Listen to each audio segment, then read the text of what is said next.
Hi guys, welcome on our YouTube channel Simran's commerce hub. कैसे हैं आप सभी? आई होप एंड विश की सभी बहुत अच्छे हैं। और इस वीडियो का जो कैंडिडेट्स हैं हमारे MLSU के जिन्होंने रेट एग्ज़ाम दिया था, काफ़ी वेट था और काफ़ी कैंडिडेट्स काफ़ी सारी क्वेरीज मुझसे कर रहे थे। बट एक्चुअल बात यही है कि गाइज़ काफ़ी लंबी बात है, ठीक है, कि क्या प्रोसेस होगा, कैसे होगा, एंड ईच एंड इंडिविजुअल को प्रॉपर रिप्लाई करना इट्स नॉट पॉसिबल। तो वीडियो लेकर आई एम हेयर ताकि आपकी जितनी भी क्वेरीज हैं उसको मैं क्लियर कर सकूं। और इसी के साथ काफ़ी सारे कैंडिडेट्स तो ऐसे हैं जिनको ये भी नहीं पता कि MLSU का रिजल्ट आ गया है। सो गाइस, अगर MLSU की बात करें तो रिजल्ट उसका आ चुका है और ये रिजल्ट 24 मई को डिक्लेयर हो गया था। बट इसका जो वीडियो है वो मैं आज पोस्ट कर रही हूँ, ठीक है। कुछ इशू की वजह से थोड़ा सा लेट रहा वीडियो, अदरवाइज तो आपको पता ही है सारी क्विक अपडेट्स आपको यहीं पर मिलती हैं चैनल पर। जो भी चैनल पर गाइज नए हैं, पहली बार आ रहे हैं, चैनल को सब्सक्राइब कर लीजिए ताकि अपडेट्स आपको ऑथेंटिक रूप से और सबसे फास्ट मिलती रहे। क्योंकि आपको पता ही है हम यहाँ पर बात करते हैं हमारी राजस्थान गवर्नमेंट के सारे एग्जामिनेशन की और इसी के साथ असिस्टेंट प्रोफेसर वैकेंसी, हमारे PhD एडमिशन एग्जाम्स वगैरह, इन सब की, ठीक है। तो यहाँ पर हम बात करेंगे कि MLSU के रिजल्ट के बारे में, कहाँ से आप ये PDF फाइल डाउनलोड कर सकते हैं। और इसी के साथ हम बात करें तो आगे का प्रोसेस क्या रहने वाला है। वीडियो को स्टार्ट करते हैं। अगर हम देखें गाइस तो नोटिफिकेशन आया था हमारे पास। As per approval of Honorable Vice Chancellor, the result of PhD Research Entrance Test RET 2023 conducted on 30th April is hereby declared subject to fulfillment of eligibility condition as per notification, ठीक है। And MLSU rules further admission process will be notified on the university website in due course of time, ठीक है। आपको जो आगे का process होगा वो साइट पर पता चल जाएगा। बट काफ़ी सारे कैंडिडेट्स को साइट पर भी पता नहीं चलता है, तो उनको मेरे चैनल के थ्रू पता चल जाएगा। बट उसके लिए आपको चैनल को सब्सक्राइब करना पड़ेगा और बेल आइकन प्रेस करना पड़ेगा ताकि आपकी जो अपडेट्स है वो मिस ना हो किसी भी कंडीशन में।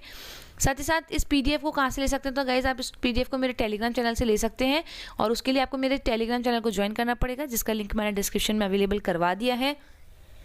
साथ ही साथ आपकी अगर कुछ और क्वेरीज रहती हैं तो आप मुझसे कमेंट सेक्शन में, अदरवाइज व्हाट्सएप पर, इसी के साथ आप मुझे इंस्टाग्राम पर भी फॉलो कर सकते हैं। सारी चीज़ों के लिंक डिस्क्रिप्शन में है। इसी के साथ मेरा जो ऐप है गाइज वो भी आप डाउनलोड कर सकते हैं, प्ले स्टोर पर अवेलेबल है, सिमरन एकेडमी करके, जहाँ पर आपके लिए अभी जो कोर्सेज अवेलेबल रहेंगे वो रहेगा RPSC का बिजनेस एडमिनिस्ट्रेशन असिस्टेंट प्रोफेसर और राजस्थान यूनिवर्सिटी का बिजनेस एडमिनिस्ट्रेशन का PET का, यानी कि जो हमारा PhD एडमिशन टेस्ट रहेगा वो कोर्स। और इसी के साथ संगणक के कुछ फ्री नोट्स और इसी के साथ जो पेड नोट्स रहेंगे उनकी बात भी हम जल्द ही करेंगे। तो यहाँ पर हम अगर रिजल्ट की बात करते हैं तो MLSU का जो रिजल्ट है वो PDF फॉर्मेट में है और कौन कैंडिडेट्स इंटरव्यू के लिए एलिजिबल हुए हैं, कौन नहीं, तो उन्होंने सीधा ही बता रखा है। फॉर एग्जांपल मान के चलते हैं, यहाँ पर जो हमारे पास रिजल्ट है वो है मैनेजमेंट स्टडीज़ का। इसमें फर्स्ट नेम है आदित्य गुप्ता का, कैटेगरी है जनरल और ये एलिजिबल नहीं है इंटरव्यू के लिए, ठीक है। तो जिनके आगे येस लिख रहा है उनका इंटरव्यू लगेगा ही लगेगा, ठीक है। और जिनके आगे नो लिख रहा है तो ऑब्वियस सी बात है कि उनका इंटरव्यू नहीं लगेगा। सारे सब्जेक्ट की हम बात करें तो यहाँ पर आपको आपके नाम मिल जाएंगे और यहाँ पर आपको आपके मार्क्स भी मिल जाएंगे। यहाँ पर और यूनिवर्सिटीज़ की तरह नहीं है गाइस कि आपने अपना नाम और पासवर्ड डाला या फिर रोल नंबर और पासवर्ड डाला, आपके पास रिजल्ट आ गया। PDF में ही ये रिजल्ट है और टेलीग्राम चैनल पर मेरे ये अवेलेबल है। इसी के साथ हम बात करते हैं गाइस कि आगे क्या प्रोसेस होगा। बट एक बार चेक कर लेते हैं कि सारे हमारे पास सब्जेक्ट हैं ना। तो यहाँ पर एजुकेशन है, इसके बाद एजुकेशन के बाद अगर हम देखते हैं तो एजुकेशन सब्जेक्ट में काफ़ी सारे कैंडिडेट्स ने एग्जाम दिया है इस अकॉर्डिंग। और यहाँ से ये भी मालूम कर सकते हैं हम कि कितने कैंडिडेट्स ने रेट एग्जाम दिया है, क्योंकि यहाँ पर एग्जाम किसी को भी नहीं किया गया था। और इसके बाद देखा जाए तो कभी भी कंटिन्यूस एजुकेशन, इसके बाद इकोनॉमिक्स, ठीक है। तो PDF में काफ़ी सारे रिजल्ट्स हैं और बैक टू बैक चलते रहेंगे। अब हम बात करते हैं कि फर्दर क्या प्रोसेस रहेगा।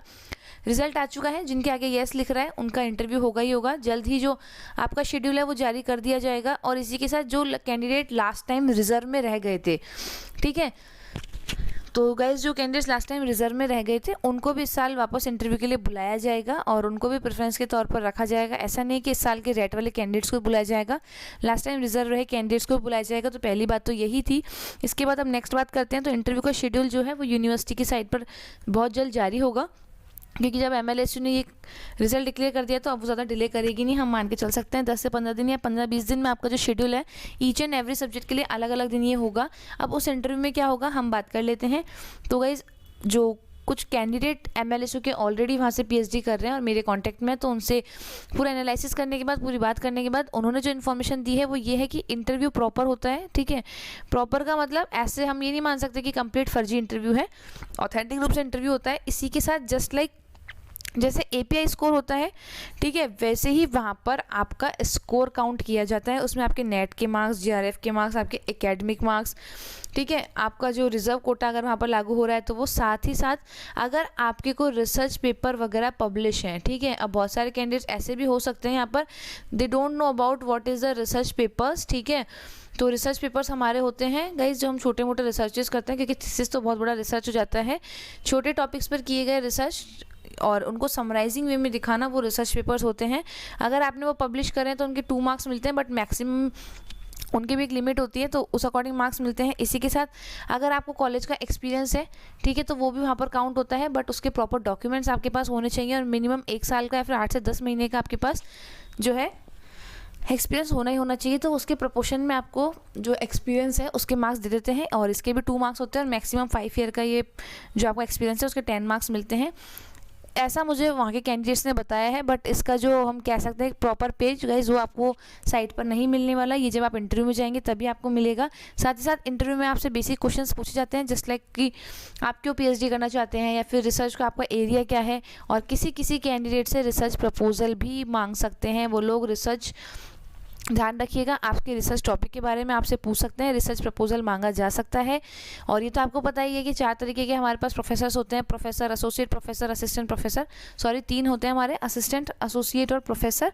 तो यहाँ पर हम बात करें तो जो प्रोफेसर्स होते हैं वो बेसिकली प्रेफर करते हैं जेआरएफ वाले कैंडिडेट्स को। और इसी के साथ, ठीक है, हमारे बाकी जो दोनों तरह के प्रोफेसर्स हैं वो भी हो सकता है कि उनके कुछ स्टूडेंट्स को लेकर चॉइस हो, बट यहाँ पर कुछ चॉइस भी चलती है। और हम जब इंटरव्यू में जाते हैं तो वहाँ का जो सिनेरियो पता चला है, तो आप इंटरव्यू में जाएंगे अपने ओरिजिनल डॉक्यूमेंट प्लस उनकी फ़ोटोकॉपी, फिर वहाँ पर आपके सामने एक बोर्ड पर जो भी आपके पास गाइड अवेलेबल रहेंगे उनके नाम लिखे होंगे, और एक एनवेलप में आपको किसी भी 3 गाइड के नाम लिख के उनको देने होंगे, ठीक है, जिनको आप चूज़ करना चाहते हैं। अब रही बात चॉइस की, तो ये गाइज अगर किसी की जानकारी वहाँ पर है तो मालूम कर सकते हैं कि वो किसको चूज़ करना चाहते हैं नहीं, या फिर आपको रैंडमली किसी को भी चूज़ करके नाम देने होंगे। और ये भी ज़रूरी नहीं कि जिन 3 के नाम आपने दिए हैं वही आपको अलॉट होंगे, बट वहाँ पर चॉइस मांगी जाती है। इसके बाद आपका जो डॉक्यूमेंट वेरिफिकेशन होता है वो होता है, उसके अकॉर्डिंग आपको एक शीट मिलती है और वहाँ पर आपके मार्क्स काउंट किए जाते हैं। जहाँ पर मैंने बताया आपको, अगर रिसर्च पेपर्स वगैरह पब्लिश हैं तो उनके मार्क्स हैं, अगर आपका कॉलेज एक्सपीरियंस है तो उसके मार्क्स हैं, नेट जीआरएफ है तो उसके मार्क्स अलग हैं, ठीक है। तो ये सब चीज़ें वहाँ पर होती हैं। इसके बाद आपका इंटरव्यू होता है। इंटरव्यू बहुत ज़्यादा टफ नहीं होता, ठीक है, बहुत जनरल बेसिक इंटरव्यू होता है, but in the case research proposal आप अपने सेफ जोन के लिए ले जा सकते हैं। अपने रिसर्च टॉपिक से रिलेटेड बातें थोड़ी जान के जाइएगा, क्योंकि आपको पता ही है सिनेरियो बहुत टफ है, कंपटीशन बहुत ज़्यादा है। तो ऑब्वियसली बात है, सबको सीट नहीं मिल सकती, कहीं ना कहीं कोई ना कोई क्राइटेरिया बाहर करने का होगा ही होगा। तो हो सकता है इंटरव्यू के मार्क्स भी डिपेंड तो करेंगे, ऑब्वियसली बात है। और इसके साथ बात करें गाइस तो रिसर्च पेपर की हम बात कर लेते हैं। काफ़ी सारे कैंडिडेट्स ऐसे होंगे जिन्होंने रिसर्च पेपर पब्लिश नहीं करवाए होंगे, बट इफ़ वो पब्लिश करवाना चाहते हैं तो वो मुझसे व्हाट्सएप पर कांटेक्ट कर सकते हैं, but this service will not be free, obviously बात है गाइज, ठीक है। तो उसमें और ऐसा कुछ नहीं है कि हम कुछ रूमर फैलाएं, तो सीधी सी बात है, अगर कुछ लोग रिसर्च पेपर पब्लिकेशन से रिलेटेड कुछ भी क्वेरी वगैरह करना चाहते हैं तो व्हाट्सएप पे कांटेक्ट कर सकते हैं, नंबर मेरा डिस्क्रिप्शन में अवेलेबल है। और इसी के साथ हम बात करते हैं, इसके बाद इंटरव्यू कंडक्ट होगा और इंटरव्यू के विद इन 10 to 15 डेज़ आपकी फाइनल लिस्ट आ जाएगी और आपके पास वहाँ से डिपार्टमेंट से कॉल भी आएगा, साथ ही साथ आपको मेल भी रिसीव हो जाएगा इस चीज़ से रिलेटेड कि आपको गाइड अलॉट कर दिए गए हैं और आपकी PhD फिर स्टार्ट हो जाएगी। इसके बाद 6 मंथ का जो है आपका वो कोर्स वर्क होगा, ठीक है। कोर्स वर्क के बाद आपका एग्ज़ाम लगेगा। एग्ज़ाम ध्यान रखिएगा फर्जी नहीं होता, प्रॉपर एग्ज़ाम होता है, और इसमें भी कैंडिडेट्स फेल वगैरह हो जाते हैं। अब काफ़ी सारे कैंडिडेट्स इस क्वेश्चन को उठाएंगे कि मैम जीआरएफ के लिए क्या डॉक्यूमेंट चाहिए, जिनका रिसेंट जीआरएफ वगैरह क्लियर हुआ है। तो जीआरएफ के लिए मैंने प्रॉपर वीडियो वगैरह बना रखा है, it will very useful to you, link description में अवेलेबल करवा दूंगी, तो वहाँ से जाके आप देख सकते हैं। कुछ क्वेश्चन ये रहेंगे कि मैम गवर्नमेंट जॉब के साथ PhD कर सकते हैं क्या? गाइस बिल्कुल बहुत ईजी होती है, ऐसा कुछ नहीं होता कि हम गवर्नमेंट जॉब में है तो PhD नहीं कर सकते। काफ़ी कैंडिडेट्स आपको मिल जाएंगे जो ईजिली PhD कर रहे हैं। बस ध्यान रखिएगा जिन कैंडिडेट के पास जीआरएफ है वो जीआरएफ नहीं उठा सकते अगर वो गवर्नमेंट जॉब में है तो, क्योंकि 2 जगह से आप अर्निंग्स नहीं कर सकते। और यूजीसी की गाइडलाइन माने तो जीआरएफ कैंडिडेट तो प्राइवेट जॉब भी नहीं कर सकते, बट वो की सब चीज़ें चलती हैं। ठीक है। बट अगर ऑफिशियल की हम बात करें तो जीआरएफ के साथ कोई दूसरा अमाउंट नहीं उठाया जा सकता, यानी कि सरकारी अगर आप जॉब में हैं तो आप जीआरएफ का अमाउंट नहीं उठा पाएंगे। रही आपकी जॉब की बात, उसके साथ पीएचडी की, तो 6 मंथ के कोर्स वर्क में आप अपने डिपार्टमेंट में जाकर पूछ लीजिए कि सर कितनी छुट्टी लेनी पड़ेगी, क्योंकि ऑब्वियस बात है एक इंसान 2 जगह तो प्रेजेंट हो नहीं सकता, तो कुछ ऑफिशियल काम है वो तो ऑफिशियल तरीके से करने ही करने पड़ेंगे, तो आपको ऑफ लेना पड़ेगा, इसमें कोई शक नहीं है। ठीक है, बट ऑफ कितना लेना पड़ता है वो डिपार्टमेंट के एचओडी से आप कंसल्ट कर सकते हैं। स्ट्रिक्ट होंगे तो 6 मंथ का भी बोल सकते हैं, अदरवाइज जो 75% अटेंडेंस सही होती है तो उस अकॉर्डिंग वो प्रपोर्शन में आपको बता सकते हैं ये चीज़। और बहुत टफ, मतलब बहुत टफ क्या, कुछ टफ है ही नहीं, केवल एक बार ऑफ लगता है, उसके बाद तो ऑब्वियस सी बात है गाइड अलॉट होते हैं। जो प्रैक्टिकल सब्जेक्ट है उनमें तो फिर भी लैब वगैरह में जाना पड़ता है, जस्ट लाइक हो गया हमारा केमिस्ट्री, बायोलॉजी वगैरह। बट बाकी जो सोशल साइंस से रिलेटेड सब्जेक्ट हैं उनमें कोई लैब वगैरह तो होती नहीं है, बस अपने गाइड से आप कांटेक्ट रखें और अपना काम करते रहें, तो इसमें तो कुछ टफ है नहीं और ना आपको बार बार जाना पड़ रहा है। तो कोर्स वर्क के बाद आप अपनी गवर्नमेंट जॉब वापस ज्वाइन करके अपनी पीएचडी को कंटिन्यू कर सकते हैं। पीएचडी के ड्यूरेशन की हम बात करें तो न्यू यूजीसी रूल्स रेगुलेशन के अकॉर्डिंग 2.5 ईयर्स में अब आप अपनी पीएचडी निपटा सकते हैं। जीआरएफ वाले बेसिकली ऐसा करते नहीं है, क्योंकि वो पहले जीआरएफ करते हैं फिर एसआरएफ का अमाउंट उठाते हैं।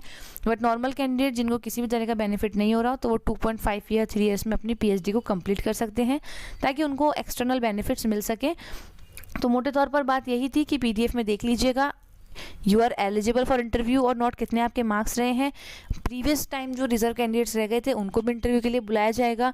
सीट्स वगैरह की हम बात करें तो जब हमारा इंटरव्यू होगा वहाँ पर सब चीज़ें पब्लिश होंगी, वहाँ पर आपको गाइड के नाम वगैरह भी दिए जाएंगे। अनफॉर्चुनेटली कॉमर्स की यहाँ पर हमारे पास कोई सीट है नहीं, तो बाकी सब्जेक्ट जो हैं आपके, तो उसके अकॉर्डिंग गाइज आप ये बात ध्यान रखिएगा, अपना रिसर्च टॉपिक प्लीज़ माइंड में लेकर जाइएगा, क्योंकि इंटरव्यू में जाते हैं आप तो ऑब्वियस सी बात है पूरी पीएचडी का जो अगर हम देख सकते हैं सेंटर पॉइंट ही रिसर्च है। अगर उन्होंने रिसर्च से रिलेटेड आपसे कोई बात पूछ ली and you will be blank, तो इस चीज़ का बहुत नेगेटिव इम्पैक्ट वहाँ पर पड़ेगा। तो अपने रिसर्च से संबंधित बातें जान के जाइएगा और एक बेसिक आप रिसर्च प्रपोजल भी बनाकर लेकर जाना चाहें तो ले जा सकते हैं। अनफॉर्चुनेटली अगर आपसे मांग लिया या फिर नॉर्मल भी मांग लिया और अगर आपके पास एक अच्छा रिसर्च प्रपोजल रहेगा तो वो उनके ऊपर एक अच्छा इंपैक्ट डालेगा। ठीक है, तो हो सकता है कुछ नंबर जो फ्लक्चुएट हो, आपका एडमिशन वहाँ पर हो जाए, क्योंकि बहुत ज़्यादा हम कह सकते हैं कंपटीशन वाला सिनेरियो है, नए नए रूल्स रेगुलेशंस आते रहते हैं। अब हम बात कर लेते हैं गाइज आरयू के पैट एग्ज़ाम की। तो बहुत जल्द ये आरयू का पैट एग्जाम आएगा, बहुत टाइम से अवेटेड है, तो ऐसा नहीं है कि बहुत सारे लोग कह रहे हैं मैम इस साल नहीं आएगा। देखो आएगा ज़रूर, हो सकता है थोड़ा सा डिले हो जाए। मैंने पहले ही बताया था सिंडिकेट की एक मीटिंग होने वाली थी, वो कैंसिल हो गई। जिस दिन वो मीटिंग हो जाएगी तो रूल्स पर अप्रूवल लग जाएगा और उसके बाद प्रॉब्लम आएगी नहीं। तो जैसे ही होगा आपके सामने, आपको पता ही है पूरी प्रॉपर न्यूज़ मेरे चैनल पर आपको मिल जाएगी, बट उसके लिए आपको बैक टू बैक जुड़े रहना पड़ेगा, बने रहना पड़ेगा। सो आई होप एंड विश की वीडियो आपको पसंद आया होगा, यूज़फुल रहा होगा एमएलएसयू कैंडिडेट्स के लिए, और मैंने जितना हो सका चीज़ें क्लियर करने की कोशिश की है। फिर भी एक शॉर्ट समराइजिंग देख लेते हैं। रिजल्ट आ गया है, रिजल्ट में जाकर अपना चेक कर लीजिए कि आप इंटरव्यू के लिए एलिजिबल हैं या नहीं। इंटरव्यू की प्रिपरेशन करना स्टार्ट कर दीजिए। थोड़े बहुत बेसिक क्वेश्चन, खासकर जिनका कॉन्फिडेंस बहुत लूज होता है, ठीक है, अपने रिसर्च का जो टॉपिक रह सकता है इन फ्यूचर उसके बारे में थोड़ा बहुत जान लीजिए, हल्का बहुत रिसर्च कर लीजिए। रिसर्च के बारे में हम बात करें तो गूगल स्कॉलर, शोध गंगा, शोध गंगोत्री, इन सब से आप रिसर्च टॉपिक मालूम कर सकते हैं। और इसके अलावा हम बात करें गाइज, आपके जो भी डॉक्यूमेंट है, नेट जीआरएफ सर्टिफिकेट वगैरह, अपनी जो ऑल मार्कशीट वगैरह हैं, और इसके अलावा रिजर्वेशन सर्टिफिकेट वगैरह, उन सबको रेडी रखिए, क्योंकि बाद में फिर अगर अचानक नहीं मिलता है तो ये चीज़ें प्रॉब्लम क्रिएट करती हैं। इसके अलावा कुछ खास नहीं है, रिसर्च प्रपोजल बनाकर लेके जाएंगे तो बेस्ट है, किसी से मांग भी सकते हैं और नहीं भी, ठीक है। और ये जो मैंने इन्फॉर्मेशन प्रोवाइड करवाई है, ये 2 से 3 कैंडिडेट जो कि ऑलरेडी एमएलएसयू से भी पीएचडी कर रहे हैं उनसे बात करने के बाद प्रोवाइड करवाई है, क्योंकि आपको पता है कि विदाउट पेपर्स में बात करती नहीं हूँ, बट जो ये जैसे लाइक एपीआई वाला हमने बात की कि रिसर्च पेपर के भी मार्क्स हैं, हमारे कॉलेज एक्सपीरियंस के भी मार्क्स हैं, ठीक है, इन सब के मार्क्स हमें वहाँ पर मिलेंगे, नेट जीआरएफ के मिलेंगे। बट एमएलएसयू की साइट पर कहीं पर भी इस प्रकार का कोई भी डॉक्यूमेंट अपलोडेड नहीं है, ठीक है। बट ये चीज़ ऑथेंटिक है। ऑब्वियसली बात है कि जो कैंडिडेट्स वहाँ से कर रहे हैं उन्होंने ये बात बताई है, तो फेक वो बताएंगे नहीं। तो मेरी बेस्ट नॉलेज के अकॉर्डिंग मैंने कोशिश की कि मैं आपको बेस्ट नॉलेज प्रोवाइड करवा पाऊँ। तो आई होप एंड विश की वीडियो ज़रूर पसंद आया होगा। तो candidates, if you like the video please please please must press the like button, क्योंकि ठीक है हमारा यही मोटिवेशन है। अच्छा लगता है कि हमारी ऑडियंस को चीज़ें पसंद आ रही हैं। एंड जैसा मैं हमेशा बोलती हूँ, you guys are not only audience और subscriber of my channel, you guys are family of Escop, ठीक है। तो जल्द मिलेंगे नई वीडियो के साथ जिसमें कुछ ना कुछ नया होगा आपके लिए। तब तक के लिए स्वस्थ रहिए, खुश रहिए, ध्यान रखिए, अपने सपनों की तरफ मेरे साथ आगे बढ़ते रहिए।